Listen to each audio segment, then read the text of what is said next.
ಇಡೀ ದೇಶದಲ್ಲಿದ್ದಂಥ ಜನರು ಇವತ್ತು ಮಾಡಿದಂಥ ಕೆಲಸ, ಇವತ್ತು ಪ್ರಧಾನಮಂತ್ರಿಗಳಂತ ನರೇಂದ್ರ ಮೋದಿಜಿಯವರು ಈ ತಂದಿರೋಂಥ ಕಾಯ್ದೆ ಏನಿದೆನೋ ಇವತ್ತು ಈ ಕಾಯ್ದೆಯನ್ನು ಹೆಸರನ್ನು ಬದಲಾವಣೆ ಮಾಡಿ ವಿಕಸಿತ ಭಾರತ ಉದ್ಯೋಗ ಖಾತ್ರಿಯನ್ನು ಮಾಡಿದಾರೋ ಇಡೀ ದೇಶದಲ್ಲಿದ್ದಂಥ ಜನರು ಮೆಚ್ಚುಗೆ ಪಡಿಸೋಂಥ ಕೆಲಸ ಮಾಡಿದಾರೆ.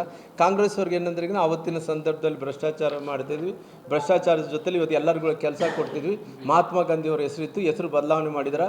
ಇವತ್ತು ಮಹಾತ್ಮ ಗಾಂಧೀಜಿಯವ್ರ ಹೆಸರು ಹೇಳೋಕ್ಕೂ ಇವ್ರಿಗೆ ನೈತಿಕ ಹಕ್ಕಿದೆ. ಯಾವುದು ಮಹಾತ್ಮ ಗಾಂಧೀಜಿಯವ್ರನ್ನ ಇವರು ಯಾವ ರೀತಿಯಲ್ಲಿ ದುರುಪಯೋಗ ಮಾಡಿಕೊಂಡಿದ್ದಾರೆ. ಇವತ್ತು ಕೇವಲ ಇವೆಲ್ಲ ನಕಲಿ ಗಾಂಧಿಗಳು. ಒರಿಜಿನಲ್ ಮಹಾತ್ಮ ಗಾಂಧೀಜಿಯವರು ಈ ದೇಶಕ್ಕೆ ಸ್ವಾತಂತ್ರ್ಯವನ್ನು ತಂದರು, ನಮ್ಮೆಲ್ಲರಿಗೂ ಶಕ್ತಿವಂತರಾಗಿ ಮಾಡಿದರು, ನಾವೆಲ್ಲರಿಗೂ ಇಂಡಿಪೆಂಡೆಂಟ್ ಬದುಕುವಂಥ ಕೆಲಸ ಮಾಡಿಕೊಟ್ರು, ನಮ್ಮ ನೌಕರಿ ಕೊಟ್ಟರು, ನಮ್ಮ ಕೆಲಸ ಕೊಟ್ಟರು, ನಮಗೆ ಕೂಲಿ ಕೊಟ್ಟರು. ದುಡಿದಂಥ ಕೂಲಿಗೆ ನಾವಿಗೆ ಹಣ ಕೂಡ ಸಿಗೋಂಥ ಕೆಲಸ ಅವಾಗಿನ ಮಹಾತ್ಮ ಗಾಂಧೀಜಿಯವರು ಮಾಡಿದರು. ಈಗಿನ ಗಾಂಧಿಗಳು ಏನು ಮಾಡ್ತಾರೆ, ಕೇವಲ ಭ್ರಷ್ಟಾಚಾರ ಬಿಟ್ಟು ರೊಕ್ಕವನ್ನು ಒಡೆದು ಬಿಟ್ಟು ಯಾವುದೂ ಮಾಡ್ತಾ ಇಲ್ಲ. ಅವರೆಲ್ಲರಿಗೂ ರೊಕ್ಕ. ಅದರಲ್ಲಿ ಕೂಡ ಸಾಕಷ್ಟು ಮಂದಿ ಅವ್ರ ಹಿಂಬಾಲಕರು ಅವತ್ತಿದ್ದಂಥ ಸಂದರ್ಭದಲ್ಲಿ ಸಾಕಷ್ಟು ಮಂದಿ ಹಳೆಯ ಮಂದಿ ಇವತ್ತು ಕೂಡ ಕಂಟಿನ್ಯೂ ಆಗ್ತಾಯಿದ್ರು. ಆ ಕಂಟಿನ್ಯೂ ಆದಂಥ ಟೈಮಲ್ಲಿ ಆನ್ಲೈನ್ ಇದ್ದರೆ ಒಳ್ಳೆಯದಾ, DBT ಇದ್ದರೆ ಒಳ್ಳೆಯದನ್ನ, ಇವಾಗಿನ ಟ್ರಾನ್ಸ್ಪರೆನ್ಸಿ ಇದ್ದರೆ ಒಳ್ಳೆಯದಾ, ಇಲ್ಲದ್ರೆ ಇವ್ರು ಏನು ಬೇಕಾದರೂ ಕೂಡ ನಕಲಿ ಗಾಂಧಿಗಳ ಥರ ಇವರೆಲ್ಲ ಕೂಡ ಗಾಂಧಿಗಳು ಇಟ್ಕೊಂಡು ಆ ಗಾಂಧಿಗಳು ಹೆಸರು ಹಿಡ್ಕೊಂಡು ಗ್ರಾಮ ಪಂಚಾಯತಿ ವ್ಯಾಪ್ತಿಯಲ್ಲಿ ಇವತ್ತು ಸಾಕಷ್ಟು ಭ್ರಷ್ಟಾಚಾರ ಮಾಡೋಂಥ ಭ್ರಷ್ಟರಿಗೆ ಇವತ್ತು ಇದು ಕೊಡೋದು ಮುಖ್ಯ ಅನ್ನೋದು ಕೇಳಬೇಕಾಗುತ್ತೆ. ಅವ್ರು ಹೇಳ್ತಾ ಇದ್ದು ಗ್ರಾಮ ಪಂಚಾಯತ್ ಅಧಿಕಾರವನ್ನು ಕಸ್ಕೊಂಡ್ರು. ಇವತ್ತು ಎಲ್ಲಿ ಕೂಡ ಗ್ರಾಮ ಪಂಚಾಯತ್ ಅಧಿಕಾರವನ್ನು ಕಸ್ಕೊಂಡಂಥ ಕೆಲಸ ಮಾಡಲಿಲ್ಲ. ಇವರೆಲ್ಲ ಕೂಡ ಏನಪ್ಪ ಅಂತ ಹೇಳಿದ್ರೆ ಹಳೆಯ ಕಾಲದಲ್ಲಿ ಪದ್ಧತಿಯಲ್ಲಿ ಇವತ್ತು ಕೂಡ ನಡಿಬೇಕಂತಾರೆ. ಇವಾಗಿನ ಕಾಲದಲ್ಲಿ ಆ ರೀತಿಯೆಲ್ಲ ಟೆಕ್ನಾಲಜಿ ಬೆಳೆದಿದೆ. ಜನರಿಗೆಲ್ಲರೂ ಕೂಡ ಮಾತಾಡೋಂಥ ಅಧಿಕಾರ ಸಿಕ್ಕಿದೆ, ವಾಕ್ ಸ್ವಾತಂತ್ರ್ಯ ಸಿಕ್ಕಿದೆ. ತಪ್ಪಂತಾರ ರೈಟ್ ಅನ್ನೋಂಥ ಸಂದರ್ಭದಲ್ಲಿ ಇವತ್ತು 375 ದಿನಗಳ ಕಾಲ ಅವ್ರಿಗೆ ಕೆಲಸ ಸಿಗ್ತಾ ಇದೆ ಅಂದ್ರಿಗಿನ 125 ದಿನಗಳ ಕಾಲ ಅವ್ರಿಗೆ ಕೆಲಸ ಸಿಗ್ತಾ ಇದೆ. 370 ರೂಪಾಯಿ ಕೂಲಿ ಆಗಿದೆ. ಅವ್ರಿಗೆ ಭಾಳಷ್ಟು ಅನುಕೂಲ ಆಗಿದೆ. ಇವತ್ತು ಕೇವಲ ನಕಲಿ ಗಾಂಧಿಗಳು ಇವತ್ತು ಪ್ರಧಾನಮಂತ್ರಿಗಳಂತ ನರೇಂದ್ರ ಮೋದಿಜಿಯವ್ರ ಹೆಸರನ್ನು ಕೆಡಿಸ್ಬೇಕು ಅಂತೇಳಿ ಇಡೀ ದೇಶದಾದ್ಯಂತ ವ್ಯಾಪ್ತಿಯಲ್ಲಿ ಪ್ರೊಟೆಸ್ಟ್ ಅಂತೆ. ಯಾರು ಕೂಡ ಪ್ರೊಟೆಸ್ಟ್ ಅಂದ್ರೆ ಯಾರು ಕಿಮ್ಮತ್ತು ಕೂಡ ಕೊಡ್ತಾ ಇಲ್ಲ. ಇಲ್ಲಾರಿ ಪ್ರಧಾನಮಂತ್ರಿಗಳಂತ ಮೋದಿಜಿಯವ್ರು ಮಾಡಿರೋದು, BJP ಸರ್ಕಾರ ಮಾಡಿರೋದು, NDA ಮಾಡಿರೋದು ಚಲೋ ಅಂತ ಇದ್ದಾರೆ.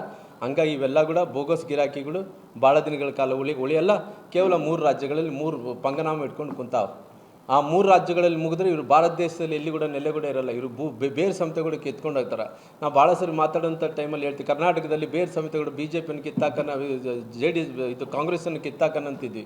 ಈ ಪರಿಸ್ಥಿತಿ ನೋಡ್ತಾ ಇದ್ರಿಗಿನ ಕಾಂಗ್ರೆಸ್ಸನ್ನು ಇಡೀ ದೇಶದಲ್ಲಿದ್ದಂಥ ಜನರ ಕಿತ್ತಾಕುವಂಥ ಪರಿಸ್ಥಿತಿ ಬಂದಿದೆ. ಮುಂದಿನ ದಿನಗಳಲ್ಲಿ ಹಿಂಗೆ ಮಾಡ್ಕೊಂಡು ಹೋದ್ರಿಗಿನ ಆ ರಾಹುಲ್ ಗಾಂಧಿಯವರು ಕುಣಿಯೋದು, ಇನ್ನೊಬ್ಬರು ಬೇಕಾದರೆ ಈ ರೀತಿ ಸಂವಿಧಾನದಲ್ಲಿ ಹುದ್ದೆಯಲ್ಲಿದ್ದಂಥವ್ರನ್ನ ಅಪಮಾನ ಮಾಡೋಂಥ ಕೆಲಸ ಆಗೋದು, ಪ್ರಧಾನಮಂತ್ರಿಗಳ ಲಘುವಾಗಿ ಮಾತಾಡೋದು. ಆ ಪ್ರಧಾನಮಂತ್ರಿಗಳನ್ನ ಇಲ್ಲಿ ಬೈಯೋದಲ್ಲ, ವಿದೇಶದಲ್ಲಿ ಹೋಗಿ ಜರ್ಮನ್ದಲ್ಲಿ ಬೈತಾರೆ ಇವರು. ಇಲ್ಲಿ ಬೈದರೆ ಜನರೆಲ್ಲನ್ನು ಕಲ್ಲಿಟ್ಕೊಂಡು ಹೊಡಿತಾರೆ ಅಂತೇಳಿ ವಿದೇಶದಲ್ಲಿ ಬೈದು ಬರ್ತಾರೆ. ಬೈದಂಥ ಟೈಮಲ್ಲಿ ಕೂಡ ವಿದೇಶದಲ್ಲಿದ್ದಂಥ ಜನರು ಕೂಡ ಒಪ್ಪುತ್ತಾ ಇಲ್ಲ, ಇವತ್ತು ದೇಶದಲ್ಲಿದ್ದಂಥ ಜನರು ಕೂಡ ಒಪ್ತಾ ಇಲ್ಲ. ಈ ಪಂಗನಾಮ ಇಟ್ಕೊಂಡು 3 ರಾಜ್ಯಗಳಲ್ಲಿ ಏನಿದೆಯೋ ಮುಂಬರುವಂಥ ಎಲ್ಲ ಚುನಾವಣೆಗಳಲ್ಲೂ 3 ರಾಜ್ಯದಲ್ಲಿ ಕೂಡ ಕಾಂಗ್ರೆಸ್ ನಿರ್ನಾಮ ಆಗುತ್ತೆ. ಹಂಗಾಗಿ ಇವತ್ತಿನ ಪರಿಸ್ಥಿತಿಯಲ್ಲಿ ಭಾರತೀಯ ಜನತಾ ಪಾರ್ಟಿ ಮಾಡಿದಂಥ ಒಳ್ಳೆ ಕೆಲಸ, ಗ್ರಾಮದಲ್ಲಿದ್ದಂಥ ಜನರಿಗೂ ಖುಷಿ ಪಡೋಂಥ ಕೆಲಸ ನರೇಂದ್ರ ಮೋದಿಜಿಯವರು ಪ್ರಧಾನಮಂತ್ರಿಗಳು ಮಾಡಿದ್ದಾರೆ. ಸರ್, ಈಗ ಬದಲಾವಣೆ ತರೋದು ಓಕೆ ಸರ್, ಸುಧಾರಣೆ ತರೋದು ಓಕೆ, ಆದರೆ ಹೆಸರು ಬದಲಾಯಿಸುವಂತ ಅವಶ್ಯಕತೆ ಏನಿತ್ತು ಅಂತ ಸರ್? ಅಂದ್ರೆ ಗಾಂಧೀಜಿ ಅವರು BJP ಬೇಡವಾದ್ರ ಅಂತ ನೋಡ್ರಿ. ಈ ಗಾಂಧೀಜಿಯವ್ರನ್ನ ಇವತ್ತು ಪ್ರಧಾನಮಂತ್ರಿಗಳಂತ ನರೇಂದ್ರ ಮೋದಿಜಿಯವರು ಪ್ರಧಾನಮಂತ್ರಿಗಳು ಪ್ರತಿಯೊಂದು ವಿಚಾರದಲ್ಲಿ ಕೂಡ ಗಾಂಧೀಜಿಯವ್ರನ್ನ ಎಲ್ಲ ವಿಚಾರಗಳನ್ನ ಮುಂದಿಡ್ಕೊಂಡು ಅವ್ರ ಸಿದ್ಧಾಂತವನ್ನು ಗಾಂಧೀಜಿಯವರು ಬಿಫೋರ್ ಇಂಡಿಪೆಂಡೆನ್ಸ್, ಆಫ್ಟರ್ ಇಂಡಿಪೆಂಡೆನ್ಸು ಎಲ್ಲವನ್ನು ಕೂಡ ಜಾರಿ ತರುವಂಥ ಕೆಲಸ ಮಾಡ್ತಾಯಿದ್ರೆ, ಗಾಂಧೀಜಿಯವ್ರನ್ನ ಮೇಲಕ್ಕೆತ್ತಂಥ ಕೆಲಸ ಮಾಡ್ತಾರೆ. ಈ ನಕಲಿ ಗಾಂಧಿಗಳು ಏನು ಮಾಡಿದ್ರು, ಯಾವತ್ತನ ಒಂದು ದಿವಸ ಚುನಾವಣೆ ಸಂದರ್ಭದಲ್ಲಿ ಗಾಂಧೀಜಿಯವರ ಹೆಸರನ್ನು ಫೋಟೋನ್ನು ಯಾವತ್ತನ ಬಳಸೋಂಥ ಕೆಲಸ ಮಾಡಿದ್ರು, ಅಂಬೇಡ್ಕರ್ ಹೆಸರನ್ನು ಬಳಸೋಂಥ ಕೆಲಸ ಮಾಡಿದ್ರು. ಇವರು ಏನಂದರೆ ನಾಟಕ ಗಾಂಧಿಗಳು. ಇವೆಲ್ಲ ಕೂಡ ಇವರು ನಕಲಿ ಗಾಂಧಿಗಳಾಗಿರೋ ಕಾರಣ ಗಾಂಧೀಜಿಯವ್ರ ಹೆಸರು ಹೇಳಕ್ಕೆ ಇವರು ನೈತಿಕ ಹಕ್ಕಿಲ್ಲ ಅನ್ನೋ ಮಾತನ್ನು ಹೇಳ್ಬೇಕು. ಗಾಂಧೀಜಿಯವ್ರ ಹೆಸರಲ್ರಿ, ಈ ಗಾಂಧೀಜಿಯವ್ರ ಹೆಸರು ಏನಿದೆ ಇವತ್ತು ಎಲ್ಲ ಯೋಜನೆಗಳು ಜನರಿಗೆ ತಲುಪಬೇಕು ಅನ್ನೋಂಥ ಕಾರಣದಿಂದ ಈ ರೀತಿ ಕಾಲಕ್ಕೆ ತಕ್ಕಂತೆ ಹೆಸರುಗಳು ಬದಲಾವಣೆ ಆಗ್ತಿರ್ತಾವೆ. ಕೆಲವೊಂದು ಸಂದರ್ಭದಲ್ಲಿ ಕೆಲವೊಂದು ನಿರ್ಧಾರಗಳು ತಗೋತಾರೆ. ಅಲ್ಲ, ಖಂಡಿತವಾಗಿ ಇವತ್ತು ವಿಕಸಿತ ಭಾರತ ಅಂದ್ರಿಗಿನ ಭಾರತ ಪ್ರಧಾನಮಂತ್ರಿಗಳಂತ ನರೇಂದ್ರ ಮೋದಿಜಿಯವರು ಹೇಳಿದಂತೆ ಇವತ್ತು GDP ವಿಚಾರಗಳು ನೋಡಿದಂಥ ಟೈಮಲ್ಲಿ, ಇವತ್ತು ಗ್ರೋತ್ ರೇಟ್ ನೋಡಿದಂಥ ಎಲ್ಲ ಇದೆ. ಇದರಲ್ಲಿ ನಾನು ಭಾಳಷ್ಟು ಹೇಳ್ಬೇಕಾದ್ರೆ ಕಮ್ಮಿ ಆಗುತ್ತೆ. ಇವತ್ತು ಇಷ್ಟೆಲ್ಲ ಆದಂಥ ಟೈಮಲ್ಲಿ ಇವತ್ತು ಎಲ್ಲೋ ಒಂದು ಕಡೆ ರಾಮ್ಜಿ ಮಾಡೋದ್ರಿಂದ ಏನು ತಪ್ಪಿದೆ? ರಾಮನ ಹೆಸರು ಕೂಡ ಇಡಬಾರ್ದು ಇವರಿಗೆ. ಗಾಂಧೀಜಿ ರಾಮ ಎಲ್ಲ ಕೂಡ ಒಂದೇ ಅಲ್ಲ, ಬೇರೆ ಏನಲ್ಲ.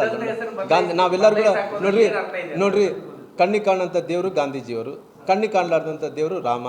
ರಾಮ ಬೇರೆ ಅಲ್ಲ, ಗಾಂಧಿ ಬೇರೆ ಅಲ್ಲ, ಎಲ್ಲ ಕೂಡ ಒಂದೇ ಆಗಿರೋಂಥ ಟೈಮಲ್ಲಿ ಕಾಲಕ್ಕೆ ತಕ್ಕಂತೆ ಟ್ರೆಂಡ್ಗೆ ತಕ್ಕಂಗೆ ರಾಮನ ಹೆಸರು ತರೋದ್ರಿಂದ ಅವ್ರಿಗೆಲ್ಲ ಒಂದು ಕಡೆ ಸಿಡಿದಿರ್ತಾರೆ. ಸಿದ್ಧಾಂತಕ್ಕೆ ಬೇರೆಯವ್ರ ಹೆಸರು ತೆಗೆದಿದ್ರೆ ಸಮಸ್ಯೆ ಇಲ್ಲ ಸರ್. ಬಟ್ ಆದ್ರೆ ಗಾಂಧೀಜಿಯವ್ರ ಹೆಸರನ್ನ ತೆಗೆದು ಬೇರೆ ಈಗ ಊರುಗಳ ಹೆಸರು ಚೇಂಜ್ ಮಾಡ್ತಾ ಅಲ್ಲ, ಅವಶ್ಯಕತೆ ಏನಿಲ್ಲ. ಕೆಲವೊಂದು ಸಂದರ್ಭದಲ್ಲಿ ಜನರಿಗೆಲ್ಲರೂ ಕೂಡ ಟ್ರೆಂಡ್ ತಕ್ಕಂಗೆ ಕೆಲಸಗಳು ಮಾಡಬೇಕು, ಟ್ರೆಂಡ್ ತಕ್ಕಂಗೆ ಹೆಸರು ಬದಲಾವಣೆಗಳಾಗಬೇಕು. ಇವತ್ತು ಸ್ವಚ್ಛ ಭಾರತ ವಿಚಾರದಲ್ಲಿ ಗಾಂಧೀಜಿಯವರ ಹೆಸರು ಇದೆ, ಎಲ್ಲ ವಿಚಾರದಲ್ಲಿ ಐದೇ ಇಲ್ಲ. ವಿಕಸಿತ ಭಾರತ ಭೀಮ್ಜಿ ಅಂತ ಹೇಳೋದ್ರ ಮೂಲಕ ಈ ಸಂವಿಧಾನವನ್ನು ಬರೆದ ಅಂಬೇಡ್ಕರ್ ಅವರಿಗೆ ಒಂದು ನ್ಯಾಯ ಒದಗಿಸಬಹುದಿತ್ತು. ನೀವು ಶೋಷಿತರಿದ್ದೀರಿ, ಆದಿವಾಸಿ ಪಂಗಡದಿಂದ ಬಂದಿರಿ, ನಿಮ್ಮ ಹತ್ರ ಎಲ್ಲ ಸಜೆಸ್ಟ್ ಮಾಡ್ಬೋದು ನೋಡ್ರಿ, ಬಾಬಾ ಸಾಹೇಬ್ ಅಂಬೇಡ್ಕರ್ ವಿಚಾರದಲ್ಲಿ ಅಲ್ಲ, ಎಲ್ಲ ವಿಚಾರದಲ್ಲಿ ಕೂಡ ಅನೇಕ ಯೋಜನೆಗಳಿಗೆ ಬಾಬಾ ಸಾಹೇಬ್ ಅಂಬೇಡ್ಕರ್ ಅವ್ರ ಹೆಸರನ್ನು ಇಟ್ಕೊಂಡು ಆ ಯೋಜನೆಗಳು ಕೂಡ ನಡೀತಾ ಇದ್ದಾವೆ. ನಡೆಯುವಂಥ ಟೈಮಲ್ಲಿ ಕೂಡ ಇವತ್ತು ಏನು ಅಂದ್ರಿಗಿನ ಇವತ್ತು ಈ ನಕಲಿ ಗಾಂಧಿಗಳು ಏನು ಮಾಡ್ತಾ ಇದ್ದಾರೆ, ಅಪಪ್ರಚಾರ ಮಾಡೋಂಥ ಕೆಲಸ ಮಾಡ್ತಾ ಇದ್ದಾರೆ. ಈ ಅಪಪ್ರಚಾರ ಮಾಡೋಂಥ ಗಾಂಧಿಗಳಿಗೆ ಜನರು ಆಲ್ರೆಡಿ ತಕ್ಕ ಪಾಠವನ್ನು ಕಲಿಸಿದ್ದಾರೆ, ಮುಂದೆ ಕೂಡ ತಕ್ಕ ಪಾಠವನ್ನು ಕಲಿಸೋಂಥ ಕೆಲಸ ಮಾಡ್ತಾರೆ. ಧನ್ಯವಾದಗಳು.